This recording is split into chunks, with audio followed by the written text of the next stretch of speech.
Bismillahirrahmanirrahim. Assalamualaikum warahmatullahi wabarakatuh. Selamat pagi. Selamat datang ya kepada peserta MTLOT angkatan ke-77 ya. 77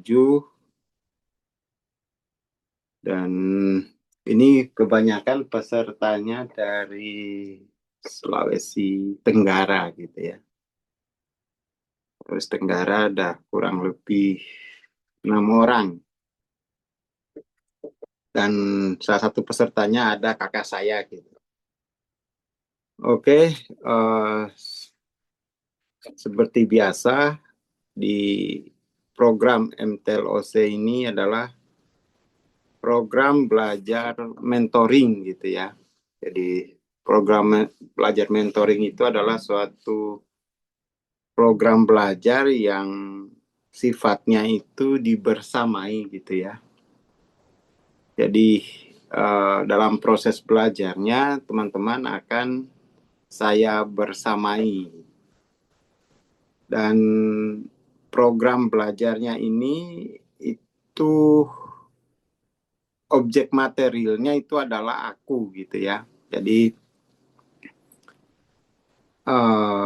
suatu program belajar untuk mengenali jenis-jenis konteks aku dan bagaimana jenis-jenis konteks aku tadi itu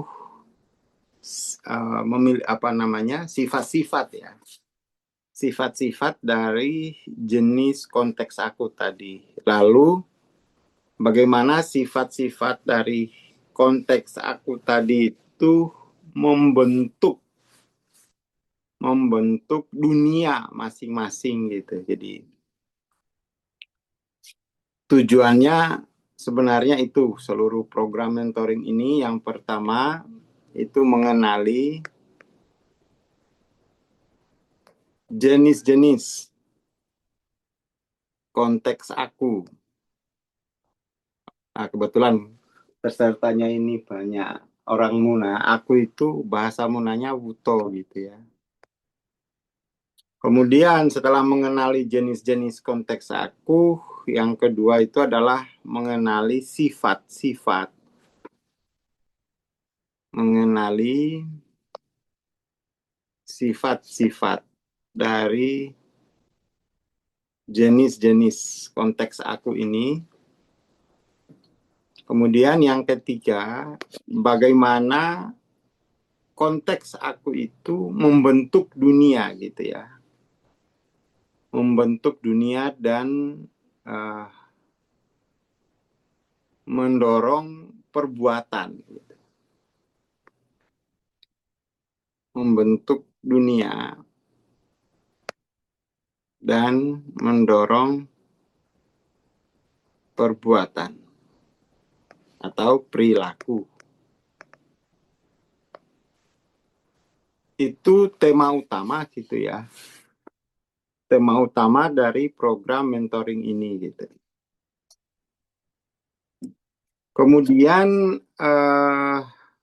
proses belajarnya itu offline dan online gitu ya.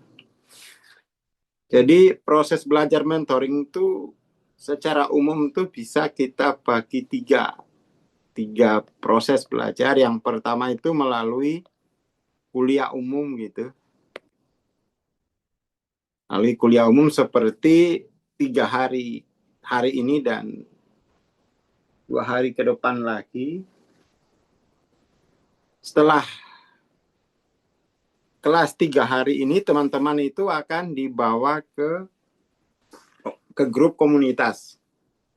Nanti di grup komunitas teman-teman akan menerima link kelas kuliah-kuliah umum. Gitu.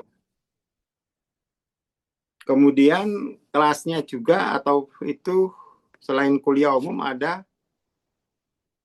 sesi transendensi. Sesi transendensi ini bersifat privat gitu ya. dia bersifat privat. Biasanya kalau teman-teman itu menemukan masalah dalam hidup sehari-hari, kemudian masalah tadi itu mau dilihat dari konteks aku, maka teman-teman mengajukan sesi transendensi gitu. Nanti kita akan lihat bagaimana masalah tadi kalau dikontekskan dalam konteks aku gitu. Pelajaran yang ketiga itu adalah menjadi fasilitator. Menjadi fasilitator.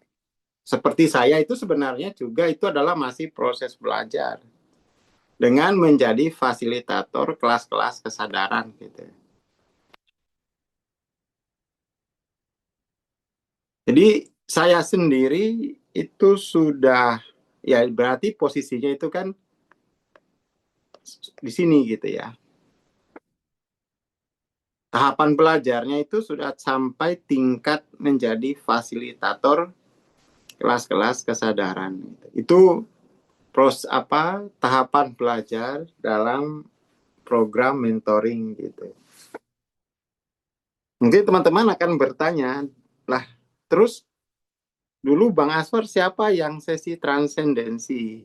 Siapa yang memberi kuliah umumnya? Saya dulu lebih banyak menerima pelajarannya itu sama mentor saya, Mbah Hadi gitu. Dan kuliah umumnya itu tidak seperti kuliah umum sekarang yang sudah ada dalil, yang sudah ada model, yang sudah ada tabel. Dulu saya ya hanya dikasih amalia, disuruh kerjakan, kemudian nanti kalau ada masalah, itu baru sesi transendensi sama mentornya gitu. Itu berlangsung kurang lebih 9 tahun saya menjalani sesi bersama Mbah Hadi gitu ya. Kurang lebih ya 9 tahun.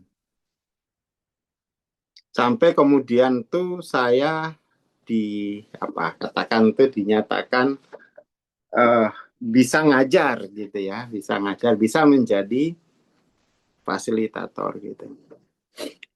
Jadi proses belajar saya dulu tidak melalui kuliah umum seperti sekarang, tapi lebih banyak melalui amalia itu ya. Jadi ada masalah, kemudian duduk amalia. Nanti dari amalia itu akan mendapat pengetahuan tentang kesadaran diri gitu. Dan ternyata pengetahuan mengenai kesadaran itu kalau kita sekarang itu kita bisa temukan ya di dalam banyak buku spiritual, dan kita di PCI itu masih membacakan kuliah umumnya pakai bukunya David R. Hawkins gitu ya. Itu bacaan kita sampai hari ini. Saya juga sudah membeli sekitar 50 buku ya. 50 buku karangannya J. Krishnamurti. Ini sebelum Hawkins kayaknya. Tapi sepertinya setelah saya baca gitu ya, Hawkins masih belum tergantikan gitu ya dibanding dengan kuliah-kuliahnya J. Krishnamurti. Hawkins masih terbaik lah, ya, masih terbaik. Jadi mungkin dalam tahun ini kita masih akan kuliah umum menggunakan buku Hawkins gitu ya, seperti itu. Sasaran umumnya sebenarnya tujuan utama daripada program mentoring ini satu gitu ya. Jadi agar aku itu tujuan utamanya kan keseluruhan program mentoring ini, baik itu kuliah umum maupun sesi transendensi, ataupun sudah menjadi fasilitator kelas-kelas kesadaran, tujuannya itu sebenarnya cuma dua kan. Setiap peserta itu mampu menyadari apa namanya proses shifting pendasaran diri dari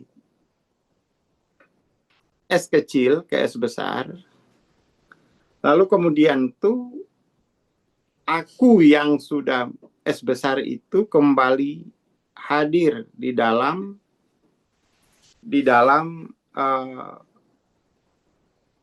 kehidupan sehari-hari, dalam dunia sehari-hari, di dalam kemanusiaan maupun keorangannya gitu. Jadi keseluruhan program mentoring itu pada dasarnya intinya hanya dua. Yang pertama itu program mempelajari pendasaran diri. Kalau bahasa munanya pendasaran diri itu adalah mempelajari soal Korahano Buto gitu kan. Itu saya tuliskan ya bahasa Munang Korahano Buto.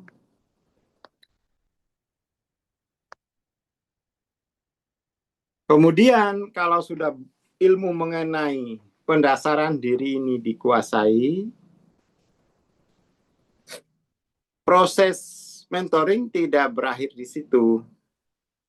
Kita menyebutnya ada peragaan dari pendasaran diri itu. Peragaan. Kalau bahasa munanya mungkin tuh apa ya, Ratohano Buto gitu ya.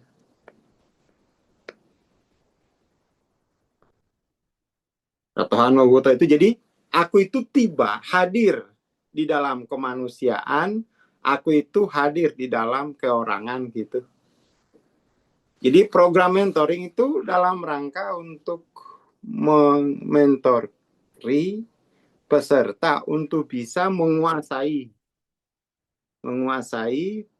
ilmu mengenai pendasaran diri dan ilmu peragaan diri gitu. Kemudian untuk mencapai proses percepatan belajarnya, kita menyediakan bacaan-bacaan ya, bacaan-bacaan tambahan. Itu teman-teman bisa akses di pciinstitute.id gitu ya. Itu tapi di sana itu banyak hampir semuanya itu berbayar gitu. Buku-bukunya ada di sana, berbayar tambahan lagi karena ada buku dan ada rekaman yang teman-teman bisa simak gitu. Kemudian apalagi? Oke, saya kira itu untuk pengenalan program gitu ya. Dan saya yakin para peserta mentoring itu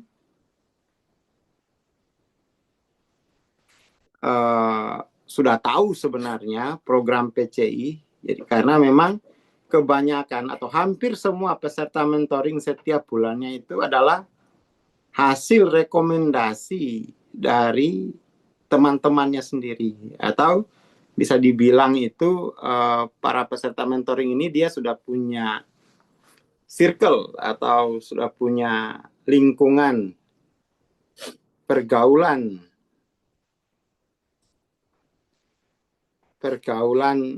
yang juga sedang belajar kelas mentoring gitu.